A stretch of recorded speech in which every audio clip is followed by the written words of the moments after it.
पाप का प्रलोभन।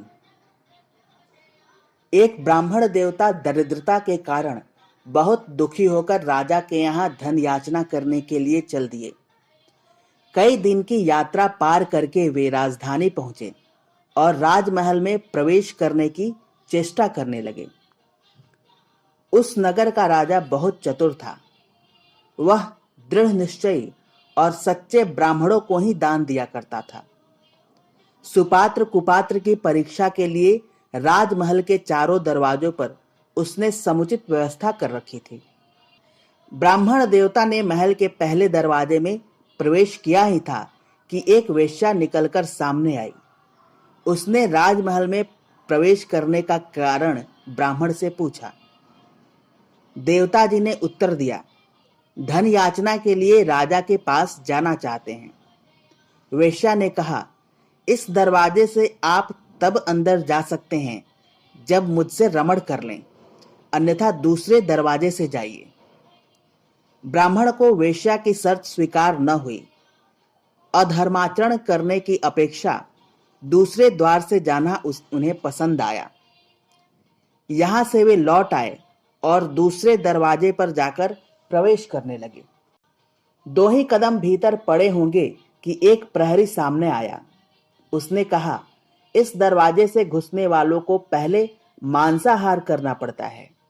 चलिए, मांस भोजन तैयार है, उसे खाकर आप प्रसन्नतापूर्वक भीतर जा सकते हैं। ब्राह्मण ने मांसाहार करना उचित न समझा और वहां से लौटकर तीसरे दरवाजे में होकर जाने का निश्चय किया।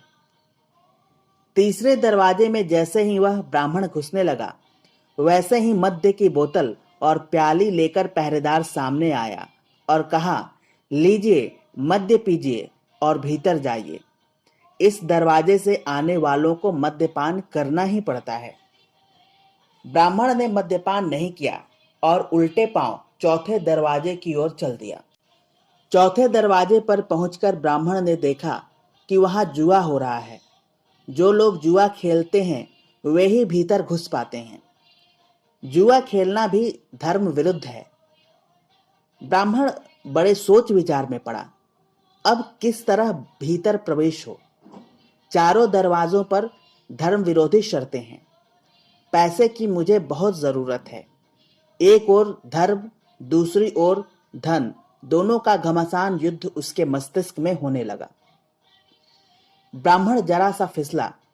उसने सोचा, जुआ छोटा पाप है, इसको थोड़ा सा कर लें तो तनिक सा पाप होगा। मेरे मार्ग व्यय से बचा हुआ 1 रुपया है, क्यों न इस रुपए से जुआ खेल लूं और भीतर प्रवेश पाने का अधिकारी हो जाए। विचारों को विश्वास रूप में बदलते देर न लगी। ब्राह्मण जुआ खेलने लगा। 1 रुपए के 2 हुए, 2 के 4, 4 के 8, जीत पर जीत होने लगी। ब्राह्मण राजा के पास जाना भूल गया और दत्तचित्त होकर जुआ खेलने लगा। जीत पर जीत होने लगी। शाम तक हजारों रुपए का ढेर जमा हो गया। जुआ बंद हुआ। ब्राह्मण ने रुपयों की गठरी बांध ली। दिन भर से खाया कुछ न था। भूख जोर से लग रही थी। पास में कोई भोजन की दुकान न थी। ब्राह्मण ने सोचा, रात का समय है, कौन देखता है, चलकर दूसरे दरवाजे पर मांस भोजन मिलता है, वही क्यों न खा लिया जाए। स्वादिष्ट भोजन मिलता है और पैसा भी खर्च नहीं होता, दोहरा लाभ है। जरा सा पाप करने में कुछ हर्ज नहीं। ब्राह्मण के पैर तेजी से उधर बढ़ने लगे।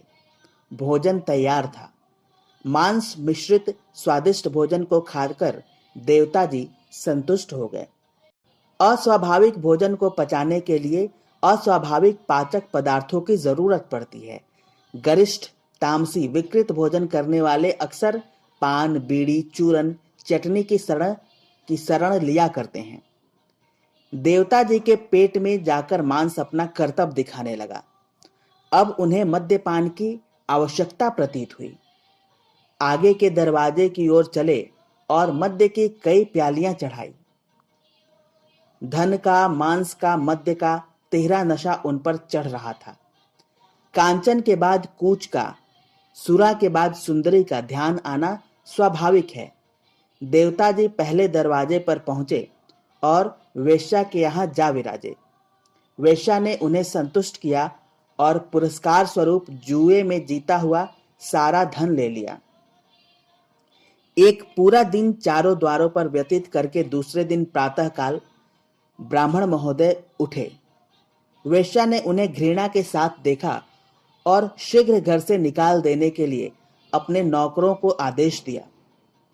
उन्हें घसीटकर घर से बाहर कर दिया गया। राजा को सारी सूचना पहुंच चुकी थी।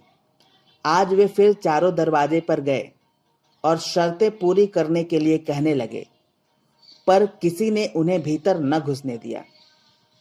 सब जगह से उन्हें दुत्कार दिया गया। ब्राह्मण दोनों ओर से भ्रष्ट होकर सिर धुन धुन कर पछताने लगे।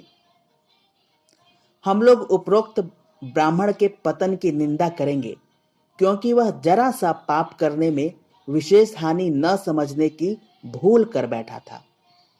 हमें विचार करना चाहिए कि कहीं ऐसी ही गलतियां हम भी तो नहीं कर रहे। किसी पाप को छोटा समझकर उसमें एक बार फंस जाने से फिर छुटकारा पाना कठिन होता है। एक कदम नीचे की ओर गिरने से फिर पतन का प्रवाह तीव्र होता जाता है और अंत में बड़े से बड़े पापों को करने में भी हिचक नहीं होती। इसलिए आरंभ से ही सावधानी रखनी चाहिए। छोटे पापों से भी वैसे ही बचना चाहिए जैसे अग्नि की छोटी चिंगारी से सावधान रहते हैं। सम्राटों के सम्राट परमात्मा के दरबार में पहुंचकर अनंत रूपी धन की याचना करने के लिए जीव रूपी ब्राह्मण जाता है। प्रवेश द्वार काम, क्रोध, लोभ, मोह के 4 पहरेदार बैठे हुए हैं। वे जीव को तरह तरह से बहकाते हैं और अपनी ओर आकर्षित करते हैं। यदि जीव उनमें फंस गया तो पूर्व पुण्यों रूपी गांठ की कमाई भी उसी तरह दे बैठता है जैसे कि ब्राह्मण अपने घर का 1 रुपया भी दे बैठा था। जीवन इन्हीं पाप जंजालों में व्यतीत हो जाता है और अंत में वेश्या रूपी ममता के द्वार से दुत्कारा जाकर रोता पीटता इस संसार से विदा होता है। देखना कहीं आप भी उस ब्राह्मण की नकल तो नहीं कर रहे हैं। अखंड ज्योति, फरवरी 1944। धन्यवाद।